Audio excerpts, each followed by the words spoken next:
Hi, my name is Becky Jennings, and this is the Responsible Parenting Podcast. I give you the transformational tools to stop reacting to your children in the moment and start responding with intention. Do you find yourself locked in a daily power struggle with your child? Do you fall back into old patterns like yelling or threatening just to stop the annoying behavior? Are you desperate to learn how to connect with your kids, set boundaries, heck, gain some cooperation? If this is you, you need to check out my community. Inside my community, you'll have access to my signature Strong-Willed Language course, where you learn how to regulate yourself, understand and speak your strong-willed kids' language to virtually eliminate the constant power struggles. You'll have access to my workshop library, giving you step-by-step strategies for sibling rivalry, listening, anger and aggression, emotional regulation, and more. You'll have weekly Q&A opportunities to get personalized answers on challenging situations. You'll get specific strategies for you based on exactly what's going on in your home. No umbrella strategy, no umbrella script, no box. You'll get a personalized roadmap to support you. Plus, you'll get dozens of bite-sized lessons to regroup, stay on track, and stay motivated. It is time to stop walking on eggshells around your children and finally experience the relief you are looking for. Join the community today and let's get started. Hello, everyone. Welcome back to another episode of Responsible Parenting. My name is Becky Jennings. I'm your host. Today, I'm sticking with some more holiday themes. I'm going to share some ways that we can step into our homes, into our extended family and our immediate family in a different way that might just shift our perspective a little bit, that might keep us grounded just a little bit more, because we know the holidays, even though we might have a magical view of what they're supposed to look like, of all the memories we want to create, of all of these expectations, what I've experienced almost every single time I'm either with my family or my in-laws, it's like we just hop back into the expected roles and everything just kind of time warps back. And you're sitting there at night being like, what is happening? Like, I've grown so much. I've changed so much. I vowed that I would never do this again. And yet here I am. And what is it about our families of origins? What is it about extended families that kind of brings us back into these moments? And as I was thinking about this, kind of what popped into my head is, why can't we also calm down when we're just in like an everyday tense situation with our kids? And it brings me back to that 90-second rule, right? Where it takes 90 seconds for a feeling to process through our bodies. So if we're angry, if we're disappointed, if we're scared, whatever, it takes 90 seconds for that feeling to process through our body. Any longer than 90 seconds, it's because there's a storyline attached to it that keeps us stuck in that brings up old wounds, that kind of compounds that moment, compounds that feeling.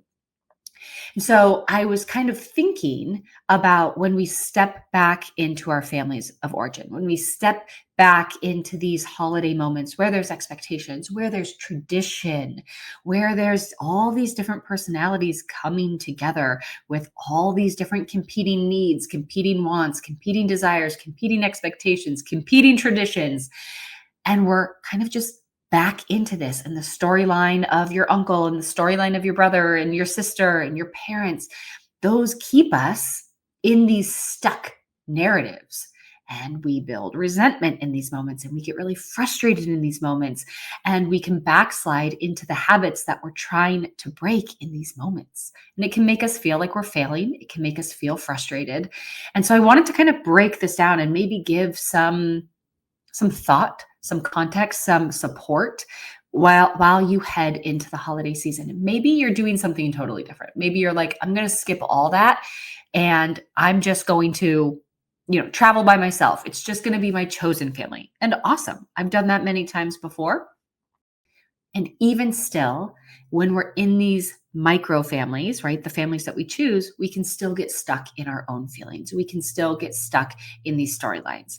So I just to share a little bit about, these stories that we tell ourselves. My therapist years ago was telling me that, like, Why would you traumatize yourself more than once? Right? Our brains don't understand whether or not the story that we're saying is true or it's made up in our heads. Like if it's actually happening to us or it's a made up storyline, or we're pulling something from the past and extrapolating it larger into the future and adding future fears to this. So our bodies don't understand if it's real or if it's false. And so we have the same trauma response in our body, the same fight or flight, the same freeze or fawn response in our bodies. So we're actually traumatizing ourselves more. we're not just experiencing the one trauma and healing from it. We're giving ourselves multiple like hits to the same traumatic response. And again, that's keeping it easier for us to stay in these storylines for longer than those 90 seconds. So I heard this thing from Martha Beck. She's an author, she's a speaker, she also has her own podcast.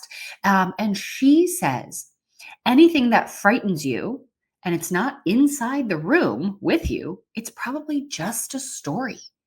And believing that story takes us out of the present moment. Believing that story takes us out of what is probably truer in the moment. So we want to start thinking like, what could actually be truer in the moment than this storyline that I'm attaching these feelings of unrest to? So for instance, if my son is struggling to get out the door in the morning, a story that I could attach to the frustrating feelings is my son is being disrespectful. My son doesn't care about my needs. My son is deliberately trying to make me mad. All of those storylines will keep me stuck in that feeling for a lot longer. But what could actually be truer is he's having trouble going through a multi-step process of remembering his shoes, remembering his homework, getting his teeth brushed. All of those systematic steps might be a little hard for him. Or what could be truer is he's still hungry and he's not finished eating his breakfast and he wants to take his time eating, right? Those could be actually truer than me thinking my son is deliberately giving me a hard time. So we do this fantastic job as people, not just parents. We do this fantastic job as people, or amazing at it. We look for the negative evidence because we are biologically primed to protect ourselves on a regular basis. So we're always scanning the room and we're always scanning our stories looking for potential threat. And we do this in order to protect ourselves. So we're never actually just scanning and looking for the positive. We're never scanning and looking for like the wins. We have been biologically hardwired to scan and look for the threats to protect ourselves. So I think one way, as we're heading into the holidays, one way we can do this, one way we can kind of shift the narrative that's already happening in our brains is a couple things. Number one, if we're already creating storylines and if we're already attaching storylines, let's create the actual storyline that we want to see. Let's create a storyline that helps us calm down, right? So if it takes us 90 seconds to filter out an emotion, if it takes 90 seconds to get over anger, if it takes 90 seconds to get over frustration, if it takes 90 seconds to get out of like that panicked feeling, but we're staying in it longer because we're attaching a negative confirmation story to it. Like we're scanning for that evidence. What if we took that 90 seconds and instead went through a grounding exercise that would allow us to shift our perspective, get out of the storylines, get out of the fiction that we're creating that's negative, and let's put ourselves back in the driver's seat. Let's put ourselves back in control of those feelings that we have so that we can say, I noticed I had this feeling, I had this sensation, and it was going to be a runaway train, but I put a pattern interrupt at the beginning of this. I put a pattern interrupt when I noticed it. I walked away and I did this exercise. And this is not new information. I didn't come up with it. It's a technique that a lot of people use to get back into our bodies, because when we stay in our minds, right, we have a feeling. And a feeling is totally valid. We're born with a range of emotions. We have primal feelings in our bodies, but it's when we attach our stories and our thoughts that create so much more trauma in our bodies. So we have to get out of our head and into our bodies in order to change the narrative. And we do that by going through a very simple exercise of our five senses. Now, you can do it a couple different ways. You can literally scan the room and see something that is visually pleasing and focus on that. You can taste something that is, your favorite taste. You can smell something nice. You can put a scent on your wrists and smell it. Right? There's all these different things you can do. You can go ground your feet in the ground. You can put on meditation music. There's a lot of ways that you can incorporate your five senses. When dealing with frustrating behavior, yelling can quickly become our default way of handling things. But since you're listening to this podcast, I know you're looking for a better way. That's why I created my free guide to help you get out of the yelling cycle. This 6-part free guide gives you the foundational information to start breaking the toxic yelling cycle. Click the link in my show notes to get your free guide today. This might be the hardest cycle to break as parents, but I have your back, and together we can change the way we respond. I really like this one technique, which I've done this in hypnotic meditations and I've done this in grounding techniques, where you kind of create the coziest, the best, the most magical place you could possibly create. And I like incorporating the five senses into this. So let's figure out what our favorite scent is. Maybe it's lavender. What our favorite taste is. Maybe it's like fresh cookies. Our favorite sight. Maybe it's a sunset or a fireplace crackling. Our favorite sound. Maybe it's laughter. Maybe it's crickets, right? Let's go. What's our favorite sense of touch? Maybe it's the coziest sweater you've ever worn or the coziest blanket. So let's combine all those and wrap them into a really safe, really grounding visual, right? We're creating narratives and we're creating fictions left and right and attaching it to feelings. So let's start to create a narrative that actually helps us ground in the moment. So let's imagine that we're sitting on a cozy couch, wrapped in our amazing sweater or blanket, whatever we're, favorite touches. We're watching a crackling fireplace. We're eating the freshest, softest, most delicious cookie we've ever had. There's a vase of fresh lavender, and we hear our kids laughing in the background. And we can just settle into this safe, warm, cozy place. If you've done that, kind of do this for yourself right now, kind of go through and see or think about what your favorites are, what your favorite five senses are, and then create that fantastical, magical place.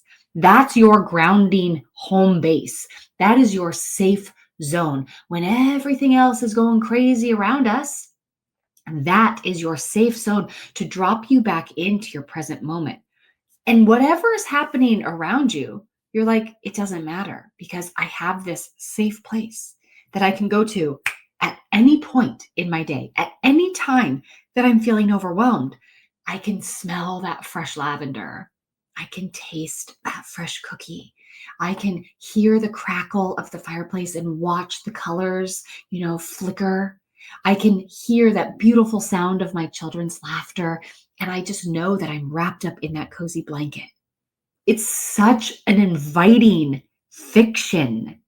Why are we traumatizing ourselves more by putting all of these negative storylines attaching to these frustrating moments? Why are we traumatizing ourselves 1, 2, 3, 4, 55 times over the same feelings, right? Let's drop ourselves out of our head into our bodies. And during this holiday season, when you feel like you've just stepped back into the lion's den and you don't know how to get yourself back to neutral, go through this exercise. Create the fiction that you want and just see if that allows you enough, gives you a little bit more of your window of tolerance that you can just accept what is happening in front of you. Maybe you need to boundary up a little bit more during this time, but have this safe place to go to when you feel like things are unraveling. And you can just really focus on getting out of your head and getting back into your body, because the sensations in our body are going to direct us where to go. The sensations in our body are like these neon signs, sending us messages, sending us cues, trying to direct us, right? Trying to keep us safe. Listening to those, not letting the runaway thoughts take over, but staying tapped in to those feelings and sensations in your body. I hope this serves you very well in the holidays. Please write in, send me a message. Let me know what your safe fiction is, what you created in your mind. I'm sure it will help so many people. So let's send this message out. Let's see what we can create. And I hope this brings you a little bit of comfort and a little bit of peace during the holidays. Thank you for listening to the Responsible Parenting Podcast. If you like what you heard, please take a moment to rate, review, and subscribe. If you know someone who would benefit from this podcast, I'd be honored if you'd share this episode with them. Until next time, know that you are enough, you are capable, you've made it through all of your hardest days, and we will keep growing on this parenting journey together. This podcast was produced by Kim Kelty and myself, Becky Jennings, and edited by the Kelty Method, Branding and Podcasting.